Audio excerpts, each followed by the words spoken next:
Hello, story lovers. I'm Laurel McHargue, and you're listening to, and if you're watching on YouTube, watching Alligator Preserves. In today's episode, I'm going to introduce you to Howard. Oh, and I forgot to ask you, is it Levine or Levine? Levine. Howard Levine. Howard, welcome to Alligator Preserves. Thank you very much, Laurel. I'm glad to And, be here. and happy Valentine's Day. Today happens to be Valentine's Day. Indeed. Yeah, well, happy Valentine's Day to you also. And here you are sharing it with me. You're coming to us from Washington, D.C. area? Silver Spring, Maryland. It's suburban Washington, D.C. Is it raining or snowing or doing anything ridiculous there? No, it's just cloudy, temperate. Because I'm looking out here at a huge storm that's coming over the mountains here, and we're probably going to be buried with snow up here in Leadville, Colorado. So I envy your temperate weather. Well, Howard, would you please introduce yourself to our audience? Yeah, I'm Howard Levine, and Last Gasp is my second published novel. I published a novel earlier in this century, 2001, called Leaving This Life Behind. And I'm a retired teacher of special education and of English as a second language. Also, I taught transcendental meditation before I became a public school teacher. Huh. And yeah, so I'm enjoying my retirement with my lovely wife. Yes. And Who earlier I found out was a little bit of a tech support for you. she's a tech support, and she's also my editor-in-chief. Well, I gotta say, give her kudos because holy mackerel. I read Last Gasp and I immediately thought of Dan Brown's The Da Vinci Code. Immediately. So have you studied his work? No, I haven't, but I would like to sell as much as he sells. I bet you would, and I actually can't believe that you haven't. Have you read The Da Vinci Code? No. Oh, I can't believe you haven't. It really did. It brought me right there. And I'm also taking his masterclass. They have masterclasses online, something that maybe in your retirement you might look into. Yeah, It's I've seen something about that. Yeah. it's really good. You should take it. But I don't know. Maybe you don't need to because, as I said, I was thinking, oh my goodness, you have this crazy religious zealotry going on right from the beginning of your book. Now, you say in an interview last October, in an interview you did with The Big Thrill online, that you were not looking to tell a political story or write a thriller. That's what you said. That is correct. How did you accidentally manage to do both and quite brilliantly? Well, the way I write, basically I get a central idea. I don't consider myself a writer of thrillers or any other kind of genre. My only requirement in terms of writing a book is that it's enjoyable and readable and holds the reader's interest. And I had this idea, what if a right-wing government staged a terrorist attack with the aim of blaming it on Islamic radicals? This was sort of back when the Iraq War was going on. And just once I had that idea, I felt, okay, that's a viable idea to work with. And as I went along, things kind of fell in place. But again, I did not start with the notion, oh, let me write a thriller. It just, that particular idea came up and I went with it. Well, it's really hard to believe. In Dan Brown's masterclass, he does mention getting ideas from news headlines. Right. Yeah, and there's always plenty in the news to get ideas from. Yeah, yes, there is. So, Last Gasp, at the start of it, we know this is not a whodunit. We know from the start that your character, Billy Patterson, is this religious zealot that does this horrible thing. We know right from the start, but we don't know how they're going to, let's say, find him. And I'm not going to give away the ending at all. But Please don't. right. So the character himself, he's chilling, and yet as the story unfolds, somehow you were able to present him in a way that made me and maybe other readers feel some bit of compassion for him, like if only in confusing flashes every once in a while, like, oh, I can understand where this man is coming from. How did you do that? How were you able to make me feel a little bit of compassion for this guy? What is it from your background that gave you this ability? I I feel that everybody has different aspects to their personalities, to their lives, and people who commit crimes, horrible crimes, such as in the novel, are people who may have suffered a lot in their own pasts, who may be confused. Um, and beyond that, I think it's important that major characters are rounded, that they are not just one-dimensional. And so while he's presented at the beginning as this religious zealot, as you point out, I felt it was important to sort of go into how he got there and to present him in more than just one dimension. And maybe the nudges that he got along the way. Right. Yeah, because I think that's a very good point that you bring out. I mean, he was sort of a pawn in a way. Mm-hmm. I mean, the idea was his, but he could have simply been told, that's crazy, forget about that. Right. But instead, he was used by people with power and people looking to maintain and enhance their power. Mm-hmm. Now, there's a line in there where you're talking about the Quran, and you have this organization, All for Allah, in there, and you talk about the Quran being, quote, seemingly every bit as malleable as the Bible. How has your religious background, your own personal religious background, influenced the content of this book? Well, my religious background is Judaism. I don't know if that particularly influenced the content of the book. More, I feel, and we see that a lot nowadays, that some people who claim to be religious are not behaving in a way that reflects the values of almost all religions: love, compassion, acceptance of different individuals, even if they are not the same as you. Okay, so from that standpoint, I was very much influenced in terms of what I wrote in the book. I was wondering if that was your author voice coming out a little bit in that, talking about the malleability of the interpretation of religious tomes. Yeah, well, we see that. I mean, today, we see people, evangelicals, who they claim to be Christians, and yet they're endorsing hatred of strangers. They're endorsing values that, while I'm not a Christian, I know enough about it to say that they're endorsing values that Christ himself would never endorse.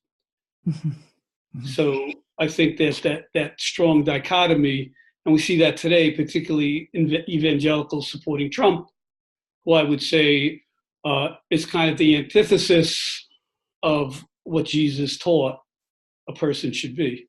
Mm-hmm. Mm-hmm. You have, as I was reading, and I'm doing this lately, and I think you probably do it as well, when you become a writer, when you have a book out there, as you read other works, you read in a way that's analytical, and you maybe study sentence structure, or you stop and are amazed occasionally at a sentence that just stopped you. There are so many wonderful sentences in Last Gasp that made me stop. And I've got to say, I really appreciate your writing style. I find it very elegant. I kind of laughed when you mentioned President Flowers, his face on the TV being, quote, electromagnetic pollution beamed into his living room. And then later on, you described the branches of a tree as tentacles disappearing in the vapor. And just beautiful, beautiful imagery. You create a wonderful sense of place in your book, and your dialogue is really natural, just flows naturally. When did you know that you could write well? I've been writing for a long time, and at first, when I was in college, I had a short story class with Joseph Heller, and he looked at one of my short stories and said, okay, you can try to submit this to magazines. Don't necessarily expect to sell it. But at that point, I sort of felt, well, okay, this is some objective verification that I have some ability to write. And over time, I've written many novels, and over time, in submitting them to agents and editors, there was a time you could submit directly to editors at publishing houses. Not anymore, though, right? Exactly. Yeah. But and also at that time, you would get feedback from them. If you got a rejection letter, they would give you some feedback, some constructive criticism. And I feel all of that helped me a tremendous amount. My wife is very astute. She reads constantly, and her opinions have been very helpful, her feedback.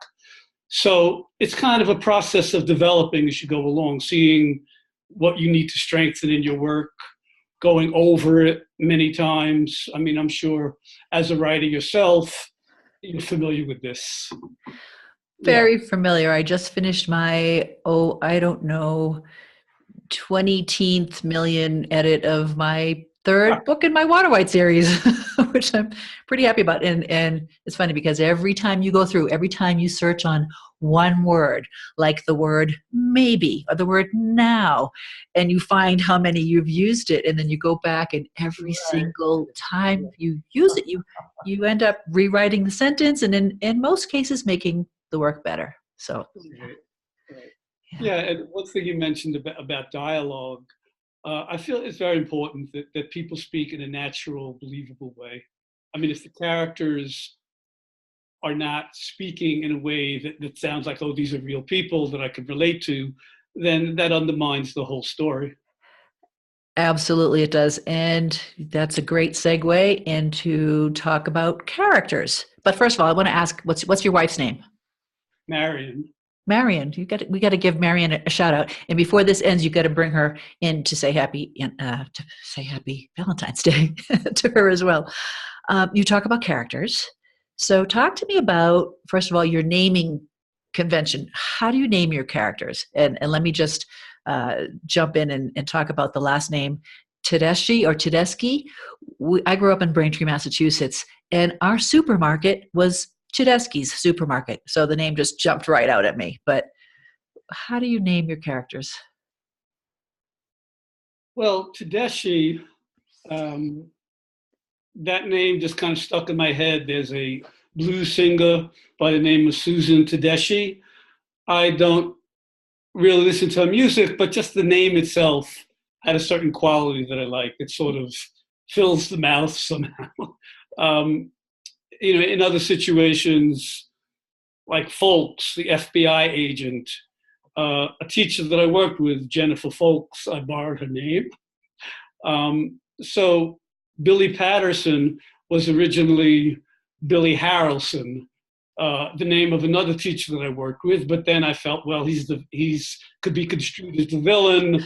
I should rename him, and I had to go through the whole manuscript and change Harrelson to Patterson. Pick a name that was the same amount of letters, so that there wasn't too much rejiggering involved. The same feel. Yeah. You come out, you get a feel for the name. Reverend Maximilian Tate. Yeah, I don't know where that came from. Maximilian has a certain kind of officiousness about it. It does, and even his character, right? The huge evangelical church, and you have the word million in his name. Was that conscious? Laurel, I never thought of that. That's a nice observation. Very astute. That's funny. How about your band name? Shove It Up. I wanted something that conveyed this band is in your face. They don't kowtow to any taboos. I mean, I think the name kind of, you see that name and you know a lot about this band already. They're not playing violins. Right, right. No, I mean, again, your sense of place and mood, you nailed it. You really did. For those of you just joining and listening to us today, we're talking with author Howard Levine. Go ahead, hold that book up. Howard, author of Last Gasp, which is aptly named, I've got to say, a chilling thriller. I'll just say it, even though you didn't mean to do it. It is. It really is. And again, it's Dan Brownish, I think. So back to characters. Do you have a brother? I do. Tell me his name and what's your relationship with him. His name is Eugene, and he's 19 months younger than me. And, we have a very good relationship. When we were younger, we didn't necessarily. As time has gone on, and we've both matured, we've developed a close relationship. We can talk to each other. We're really the only connection that each other has to our family at this point. So we have a fine relationship. We talk regularly.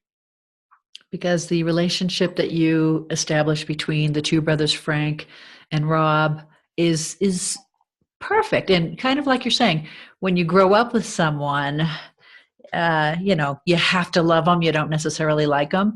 But once you move away, maybe you begin to appreciate one another a little more. Yeah.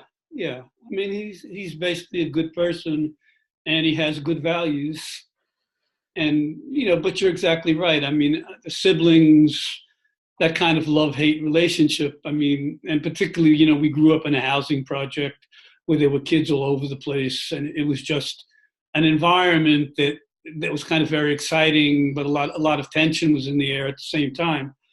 And we had a family with 4 children in it, and so there was just a lot of pressure. Growing up in New York can be a wild kind of experience.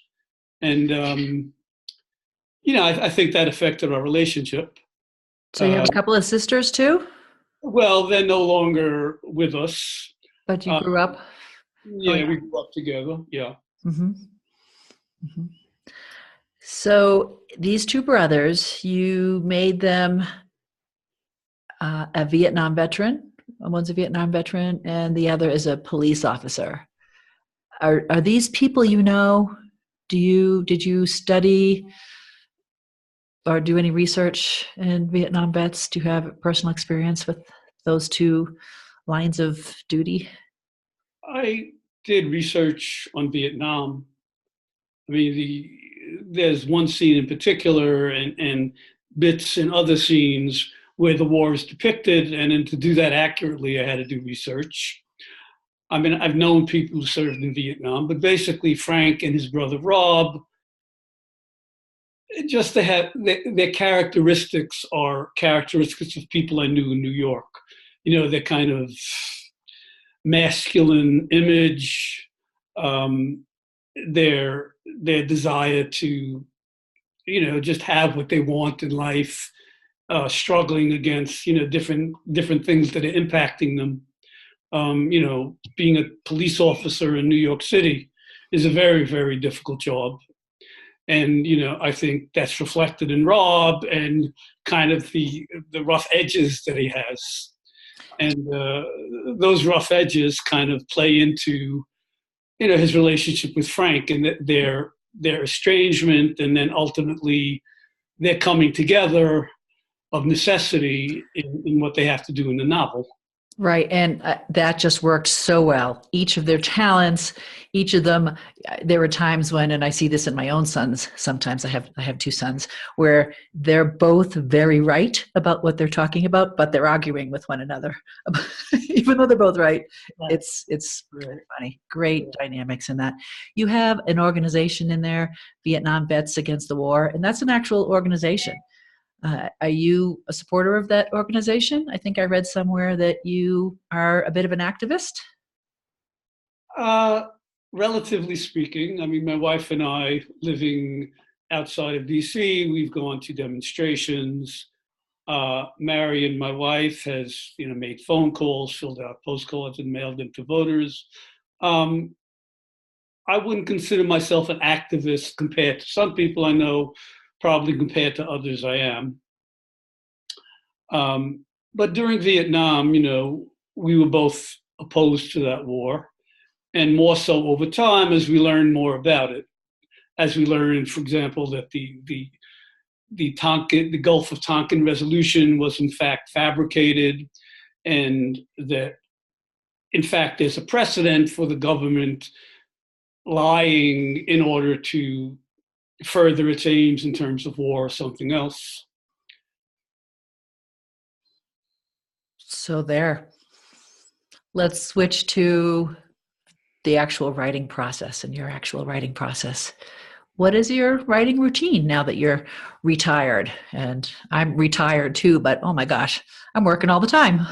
Yeah, I find the same thing. I really do.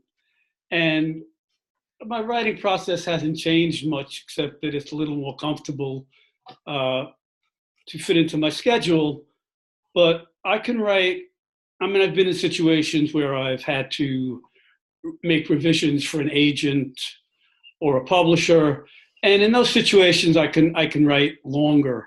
But generally speaking, an hour and a half, and I'm done. My mind is spent for that session. Morning, afternoon, evening. Morning. Yeah, and I've read writers and they write all day, and I say, wow, how could you do that?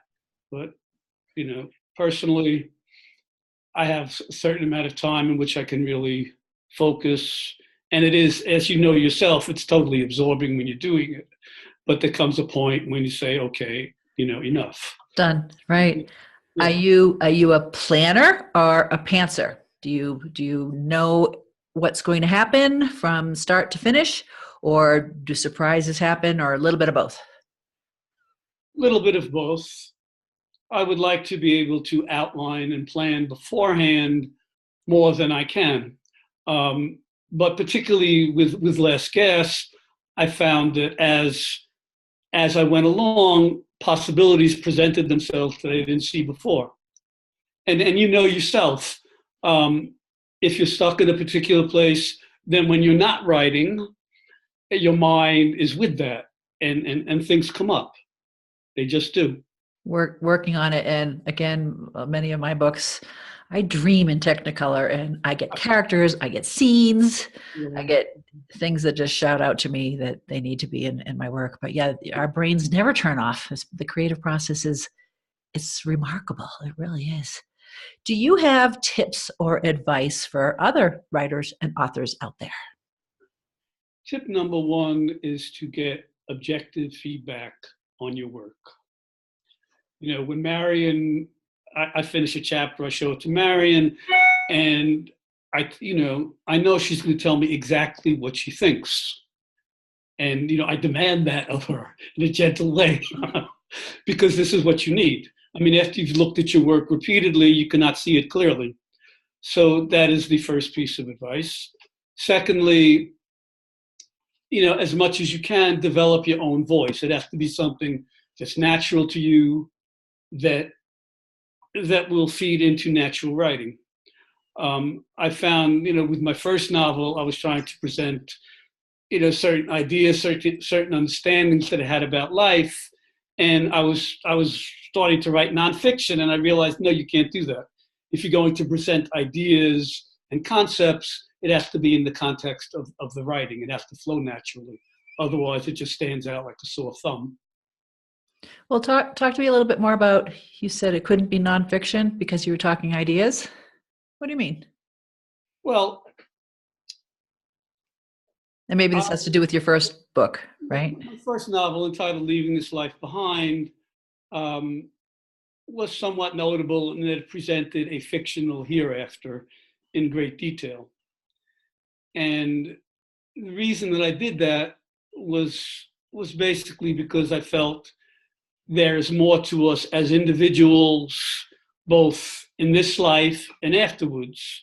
And I wanted to express that in a fictional context. And so I found myself trying to put across certain ideas, dealing with reincarnation, other subjects, and I didn't want to be giving a lecture. Mm-hmm. I mean, you can present content, ideology, concepts, but it has to be in the context of the story. It has to mesh with the characters that you're depicting. If you're all of a sudden giving a lecture in the middle of your novel, then it just is going to stand out like a sore thumb. To coin a phrase. Yes, gotcha. You've been doing transcendental meditation for how long? Since 1970. Do you want to talk about that at all? How that works into your daily routine? Well, I just twice a day, morning and evening, I practice meditation, and it provides me with greater clarity of mind. It taps the resources that exist inside of us. This is basically what meditation does. And, going back to college, I mean, before that class with Joseph Heller, I mean, I had another fiction class, and the professor basically told me, this is garbage, and one of the most noticeable effects of meditation when I first started was that it did seem to improve my ability to write fiction. Because again, it taps the creativity that's inside of you. And maybe it allowed you to accept criticism a little better. I'm still working on that, but yeah. Are you afraid when you put something out of criticism? Because, I mean, you've got great reviews on Amazon for Last Gasp. Right. Yeah, and I appreciate them. And I mean, I don't know how you feel when you show somebody your work. How do you feel? Do you feel relaxed, or do you feel a little worried about what they might say? I always feel very anxious because, again, when you write something and when you put as much as we put into creating a book, and it's no small task, and then you give it to someone, it's like giving them your baby, right? And you don't want them to say that your baby's ugly. and yet you have to get that feedback, which you were talking about earlier. And oh my goodness, I have to give a shout out to two of my friends, Carol Bellhouse and Stephanie Spong, who edited my work, all three books of the Water White series, because they were brutal in pointing out things that I was doing that I didn't know I was doing. In this last book, I actually made my main character's love interest weak. And I didn't realize I had done that because I really wanted to make my main character strong, but in doing so, I made the other one weak. And we don't see that in our work. So yes, it's nerve-wracking, but it's also exciting because we know that it's done to a point, right? And then we know that we're going to have to put a lot more work into it based on the feedback that we get. Yeah, and I think your description of how you feel when when someone's about to provide feedback on your work is exactly the way I feel. I'm anxious about it. I mean, even if Marion is doing it, I says, oh, what's she going to say? And it's an interesting experience because most of the time when you look back over the material, you can kind of see what the person was talking about. Having another point of view is kind of an amazing thing in a way, because we're stuck inside of our own heads, for better or worse. So yes, yeah. we definitely are, and I think some people say, don't be too precious about your own work. Right. Well, yeah, you have to. Again, it can't be emphasized enough that you need feedback. Mm-hmm. You just do. And even you assimilate the criticism, it helps along the road. But everything that you're writing is something new. And you just have to get that informed opinion on it, that other subjectivity. And from people you trust and whose opinions you admire. And so you use your wife, Marion. Is she around? Is she there? Yes, Bring her in. Bring her into the screen here. She is coming. And do you have anyone else beta read your book? Hi, Marion. Happy Valentine's Day. Thank you. Thank Yeah, you for doing whatever you did to his book, because it's a winner, and it really should sell as many as Dan Brown sells because it's a page turner. I appreciate that. Yeah, Marion, again, without flattering her, but Go ahead and flatter her. This is no, Valentine's Day. her input is invaluable. I mean, she's got a very clear head, and I think a very she's a great listener, and she's tuned into people, and this is the kind of thing that you need because, Absolutely. as you said, characterization is so important. The people need to be credible. Right. Any other shout outs you want to do? How about Black Opal Books? Yeah, I'd like to thank them for publishing my book. I think they did a wonderful job. And my agent, Donna Eastman, she provided useful feedback when I did the first edit on the book, and she placed the novel. I've had other agents, who are more prominent even than Donna, but they never wound up selling my material. If you can get an agent, it's an indication that you're not totally deluding yourself, that you can write fiction that has that value. But Donna actually placed me with a publisher that I found to be very effective, very easy to work with. And what has been your most successful marketing technique as far as selling books? Well, Last Gasp just came out in September, so I'm really still seeing what the sales are going to be like down the line. With the first book, I wrote letters to libraries across the country, sent them reviews. Back then, it was easier to get reviews in newspapers and such than it is now. But the reviews in newspapers helped. There were more bookstores around back then than there are now. And Barnes and Noble, Walden Books was there at the time, and I did readings and signings in these places, and all of this helped get the book into people's hands, and hopefully there was also some word of mouth. Mm-hmm. Nowadays, it's more involving the computer and the internet, and it's much more difficult to get reviews in newspapers and such than it used to be. A lot of books out there, a lot of authors. It's crazy. Howard, how can people find you and your work? Well, if you type in Last Gasp by Howard Levine, and you have to say by Howard Levine because there are other novels with that same title. If you type that in on Amazon or Barnes & Noble online, then you'll go straight to the book. You can read some of the comments on it, as Laurel mentioned, and you can take a look inside. So that's the best way. And also on Facebook, I can be found. Are you the only Howard Levine on Facebook? Not quite, no. So how do we find you? We have to see a picture of you. It's hard finding people on Facebook if your name is not unique. Well, there's a picture of Last Gasp. Okay. Cover. All right. That should do it. And what are you writing now? Right now, I'm working on a novel involving a retired couple in Arizona who rescue two undocumented miners from the desert and are attempting to help them reunite with their father in Maryland, coincidentally, and dealing with everything that involves, including the more stringent regulations and quote unquote enforcement that we see nowadays. Oh, nothing newsworthy about that. She rolls her eyes as she says that.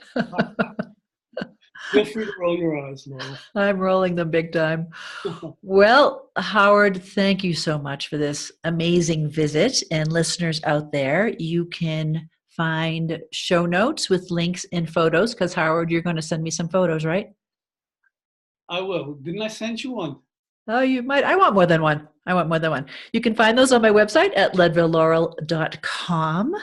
And join me next time when I'll talk about something completely different. You might want to check out patreon.com/alligator preserves and think about becoming my patron, a patron of my work. See what wonderful rewards you will receive. Howard, do you spread any preserves on your toast in the morning? You or your wife? Mostly honey, but Honey. yeah, but almond butter with blueberry preserves. All right, sounds good. Stay away from the alligator preserves. I heard they're dangerous. Howard, happy Valentine's Day. Thank you for joining me today. Thank you very much for having me. Bye. Bye-bye. Bye.